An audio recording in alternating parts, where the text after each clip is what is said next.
Paano binago ng test ng buhay ko? November 2011, na may isang training institution ang nag-offer sa akin ng scholarship galing TESDA. Dahil passion ko ang magluto at pangarap ko maging isang chef, kumuha ako ng kursong commercial cooking. Natapos ang training at graduate ako at sa hindi inaasahan, naging outstanding student ako ng batch namin.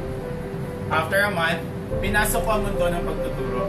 Kumuha ako ng trainer's methodology level 1. Ang sarap lang kasi sa pakiramdam na in return sa blessing na binigay sa iyo ng TESDA, ay naibahagi mo sa ibang tao at sa ibang scholars ang mga natutunan mo sa training na ito. Sa tulong ng aking Maxima Technical and Skills Training Center, kumuha pa ako ng ibang technical educational courses tulad ng bartending, food and beverage services, housekeeping, chiefs catering at cookery. Dahil sa Maxima, layunin namin makapag-produce ng worldwide competitive event graduates tulad ko. Ngayon, andito ako sa isang malaking cruise company, ang Norwegian Cruise Line. At nasa pang-apat na pinakamalaking barko sa buong mundo, ang Norwegian Epic. Nagtatrabaho bilang assistant ko.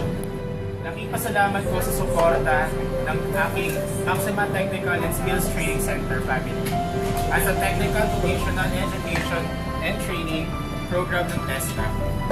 Dahil sa lahat na naging training ko dito, ito ay naging edge ko upang unti-unti kong abutin ang pangarap ko, ang maging isang chef.